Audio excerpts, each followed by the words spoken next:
Our next speaker is Dr. Ken Kosik from my institution, University of California, Santa Barbara.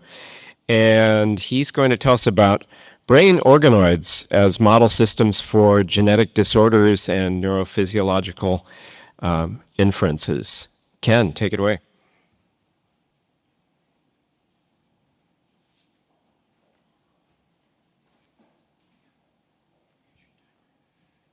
Great. Okay. Well, thank you.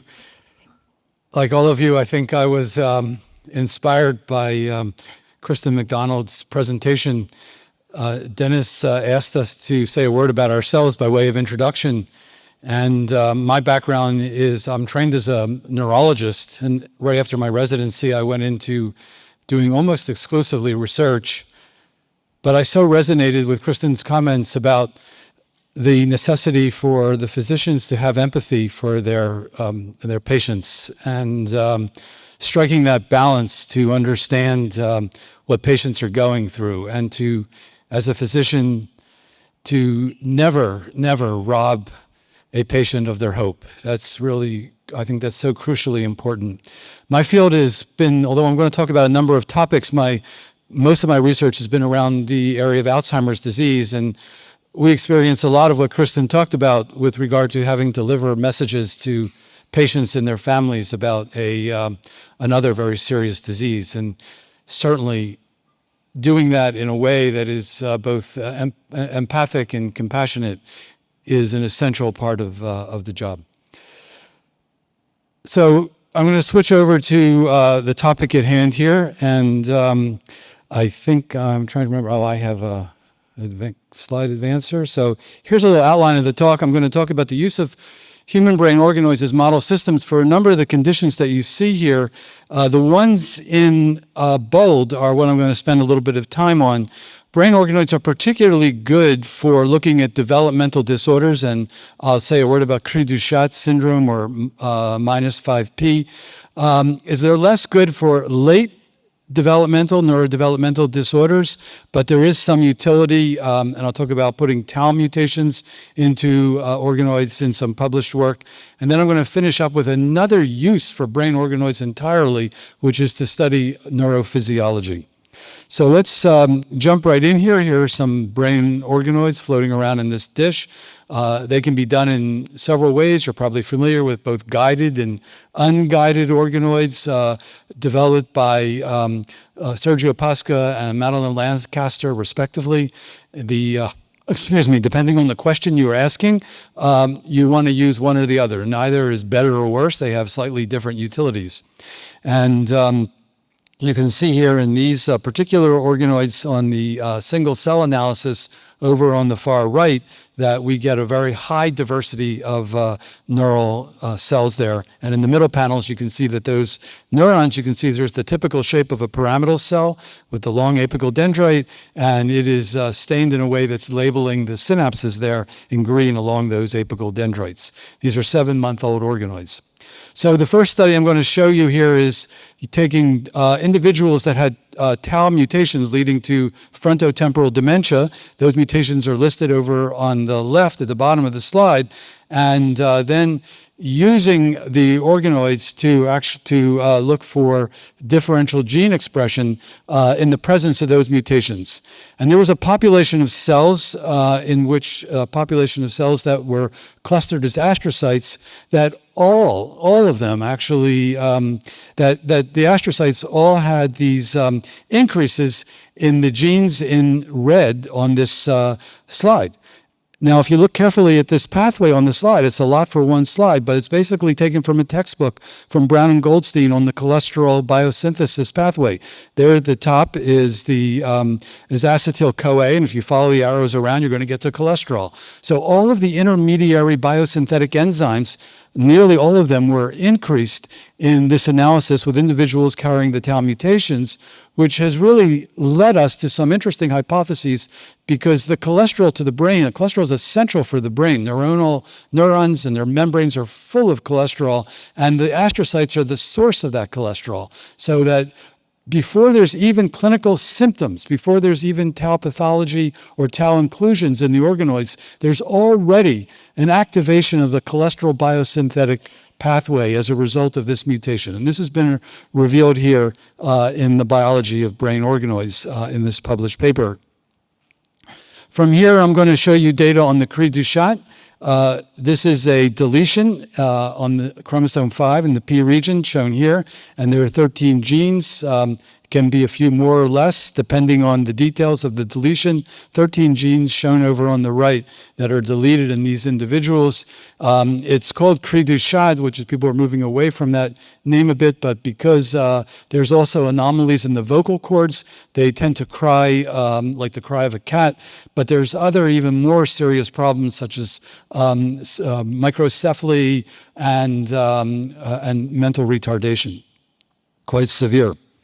So here we made brain organoids from individuals that carried these deletions.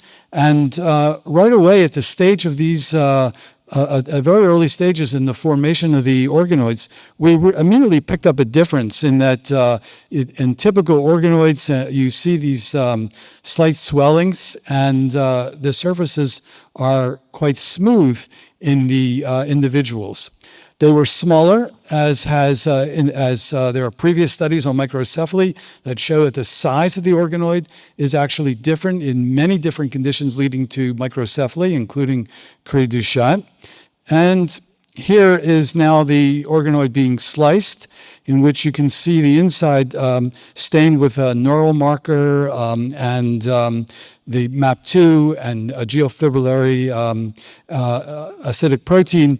And in the upper panel, you can see that there is a certain thickness of the cortex around the rosettes, or those central channels that typically form in organoids. And you can see the thickness there in the dotted line compared to the -5p. So not only are they smaller, but the amount of cortical material, cortical in quotes, neuroblast probably material, migrating cells that are moving out to the periphery, as happens in neural development, is creating a thinner layer.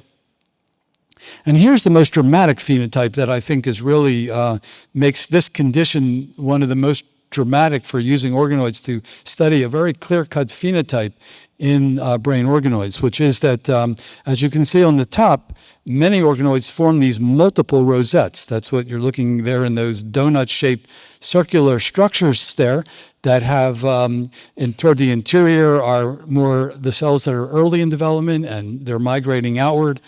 But as you can see in the lower panel, among the patients with the deletions, there are these very bizarre extended shapes of the rosettes. They twist and turn in these shapes in this kind of topology that is, I think, quite fascinating, and probably due to some of the genetic defects that are there. It's a very dramatic phenotype.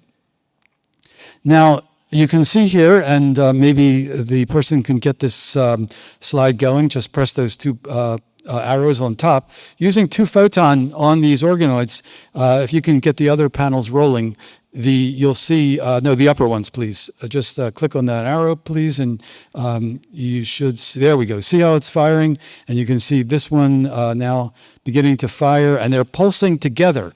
That's what a normal organoid looks like, the constant pulsing of clusters. Now, if you go to the lower panel, please, sir, you'll see that there's within the cluster, there's a desynchronization. And the cluster of neurons are no longer clustering, firing as a cluster. They're firing more quasi-independently. And all of that can be seen over on the right, where when we analyze the data with this is calcium imaging by 2-photon, you can see that the action potentials, they're all aligned in the upper panel, the control, whereas there's a great degree of desynchronization in the lower panel as picked up with the calcium imaging with the GCAM. Here is now looking in those cells with single cell analysis, and you can see, as you find, is they form clusters with cells with different degrees of differentiation. And now we look at the relative ratio of the cell types here within this single cell pattern, and the orange are the Cri du chat, and the blue are the controls. And if you look in the middle there, where you see layer 4, but you see layers 6 and 5. Some of the neurons that will migrate out, toward their architectonic destinations, and you can see that there's an excess there in the cri du chat, that there's an excess of these neurons that are arriving relatively late. And so that in a way, we have this suggestion that one aspect of the pathology is that some of the neurons that are arriving at their and their destiny, the lamina where they are intended to end up, have migrated out prematurely, and the entire brain has begun to mature prematurely, that I'm trying to illustrate here in this slide. That's our hypothesis, where you see cells that are both the neural precursors that are beginning to lose their stemness and begin to acquire a differentiated state prematurely, as suggested by some of the single cell work.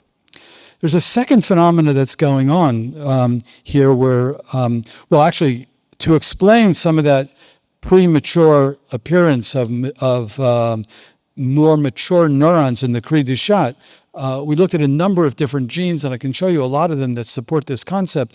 But one of the master control elements for neural proliferation and migration is Wnt3. And you can see it was a very interesting, and we still want to try to fully understand this pattern. But if you look over on the far left, you can see that they're in the individuals, the patients, the Wnt is actually low in the interstitial progenitor cells, but in the patients it's higher in the radial glia and the neural precursor cells, suggesting that this control element has been dysregulated, perhaps ultimately responsible for setting up a timing difference in the way neural development is occurring.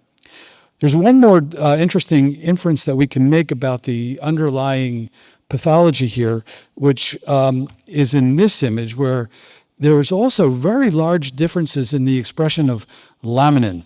And so laminin is also, if laminin 2 and laminin 3, showing here increases in some of these progenitor cells in the differential expression patterns. And you can see that even if you look over on the right-hand side of the slide, cell types that are involved in the ependyma and the epithelial cells actually also have very large differences in the amount of laminin that's being expressed. Why is that so important? Well, it's something that I don't think has been fully appreciated, which is that to actually begin to get the rosette formation, to get the central canal to close, you need to begin to fold the cells. They need to kind of detach from the epithelium, and the neural precursors need to create this tube-like enclosure. And that is partially controlled by the basement membrane, which you see illustrated here, and an area that's adjacent to it called the lamina propria. The lamina propria is full of laminins, obviously, and they are setting up this basal layer that is allowing the separation between the cells that are destined to become neurons and the adjacent epithelial cells. And that detachment is mediated in the lamina propria, and you can see that in cri du chat we have a very big expression difference there. In this paper, which published by Sebastian Streichen, who we collaborated with him in the physics department, they actually developed a model system in which they patterned the surface of a glass slide with epithelium and then put the neural precursors on top of it, and were able to actually demonstrate the point at which the formation of the organoid began, the formation of a tubular structure within this model system began to separate from a 2D system to a 3D enclosure. And it really involved the separation of the neural precursors from the lower epithelial layer. And that looks like it may be mediated through the lamina propria, which is actually has some very significant expression differences in the component proteins in the cri du chat, where you saw those very bizarre misfoldings within the rosettes.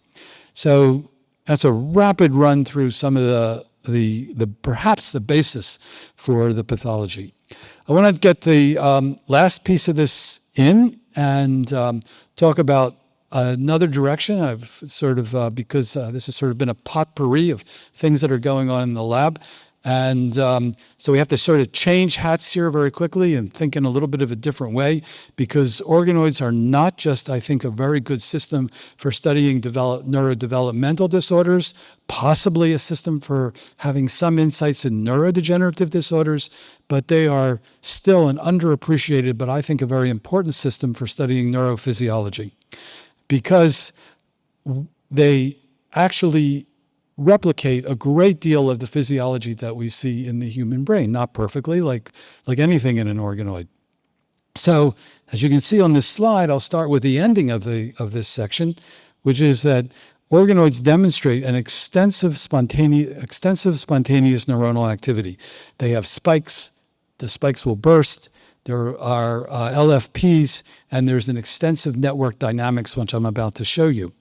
And we'd like to think, and this last comment here is very highly speculative, but the way we think of this is that the organoid is creating a framework of activity, but because it doesn't have any eyes or nose or ears, it doesn't have any output or input, it's basically just a framework in which, if it did have experience, that experience could be superimposed. It's just creating the physiological framework, a pre-configured state upon which experience could be superimposed. Let me show you what that pre-configured state looks like. Here's our setup.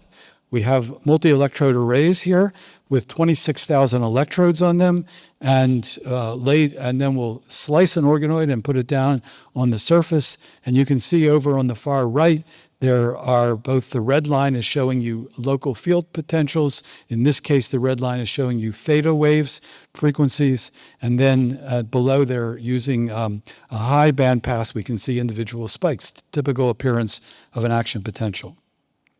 So here on the left, you can see the organoid laid out with the colors being the activity around those parentheses. One problem we have with organoids is that the centers are often acellular because there's no vasculature. So most of the activity is around the periphery. And if you can start the other slide, this again is the 2-photon, showing you now that in these organoids, there we go, there's a flash with the calcium imaging showing that there's really cool activity going on in the organoid. Now, if we then do an analysis in which we look at every binary coupling of firing within the entire organoid, and if we see A firing, do we see B firing within 5 milliseconds? Why 5 milliseconds? Because that's about the time it takes for a signal to go across a synapse. So if A fires and then B fires with a certain fidelity, a certain statistical significance, then we call them coupled with that degree of latency. Don't want to say that we haven't observed synapses for all of these couplings, but these are couplings that we think may be indicative of synapses. And if you put them all together, you get a picture like you see in front of you, where all of these edges, the lines in the network, are basically the connectivity, the binary connectivities between all of the individual firings, all the individual units within the organoids. And you can see they're forming a quite complex connectomics. And these connectomics have an interesting pattern. They basically will fire in these bursts, as you can see here. In the top image, there are population firing rates there in red. And if you then look down below, we're looking at the activity, the firing rates among those bursts. And these bursts have a very interesting characteristics. They have two populations within the bursts. That is, there are some neurons that seem to consistently fire in almost every single burst. And there are another set that's highly variable. And so this idea that you have a a temporal marker, a temporal structure within the organoid of some degree of constancy that would allow, as I said at the beginning, would allow one to hang an experience off of, if there were such an experience, the constancy, and yet there's a plasticity also in the random units that would involve for change as new experiences are coming in. That's a highly speculative statement, I'll just caution you. And when we look at the variation within those components and set up a manifold here using PCA, we can actually see that those backbone units are relatively low dimensional. That means they have really a kind of a constancy that they will fire all the time. That's why the backbone looks like that, but the non-rigid pool has a lot of variation, so it doesn't show that same degree of constancy. So I'll conclude here with quoting some very famous neuroscientists here, but begin by just reiterating what I said at the beginning, that brain organoids capture a brain preconfigured state in which neuronal assemblies and the ensuing spiking sequences do not arise in an experience-dependent manner, but are constrained by this innate architecture that just arises spontaneously, established during neurogenesis. So, there we go. Okay, I don't see it on my screen, but if you read this, it's off of my screen, but you can see there that, oh, there we go.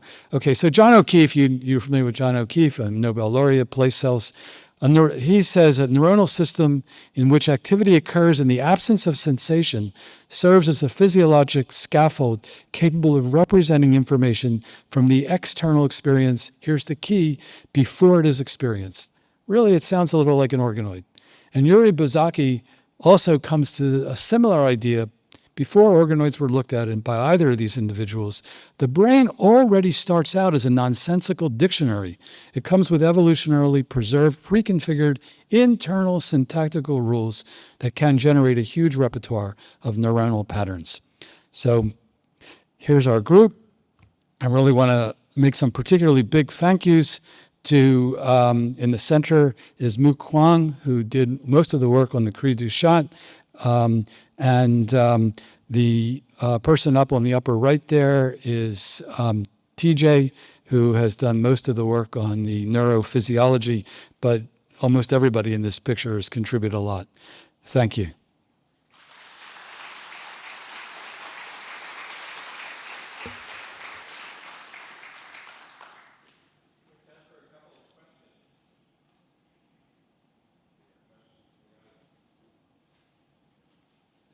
I have two questions, if that's okay.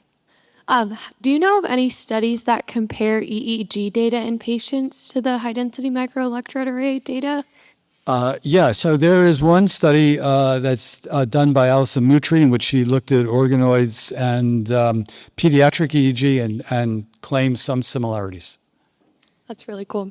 And then the second one, have you done whole organoid attachment to the chips and enzymatic dissociation?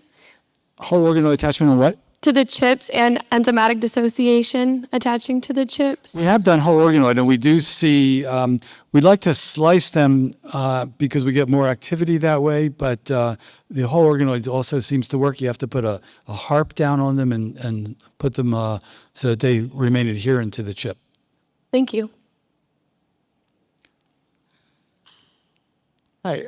So in your presentation, you showed some extremely old organoids, but the disease phenotype you pointed out is sort of like a premature maturation. So then I guess what's your opinion on the possibility of accelerating the development of organoids so that, we don't have to maintain them in culture for 8 months to get to our question? Is that impossible because that's the disease phenotype, or do you think that there's something to be done here? You're asking about this premature. Yeah.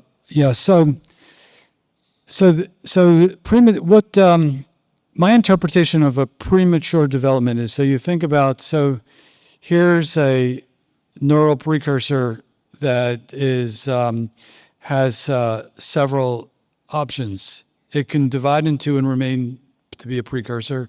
It can send one off to migrate and become a terminally differentiated and have one that remains as a stem cell, and then it can send both of them off to differentiate. So the idea here is that what we want to, in normal development, is to maintain the precursor or the early stem cell pool as long as possible. Because it's that stem cell pool that's going to continue to feed more precursors that's going to allow us ultimately to grow a very large cortex. If cells are converting, if the stem cells are converting too early to some form of differentiation, your pool of cells that are going into the cortex is going to be radically diminished. I don't know if that answered your question. I guess like if we want to think about an organoid system that does mature faster so that we don't have to wait so long, do you think like that is intractable because that's going to be a problem developmentally? Or Yeah, so now that's a hard question. You know, just to rephrase it so that we're sure everybody heard it, is that suppose we want to use organoids to look at conditions that are appearing later in life. Mm-hmm. Yeah.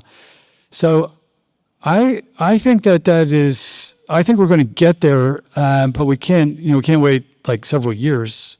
We can't have our PhDs spend 3 years in the lab to do one experiment with the organoids.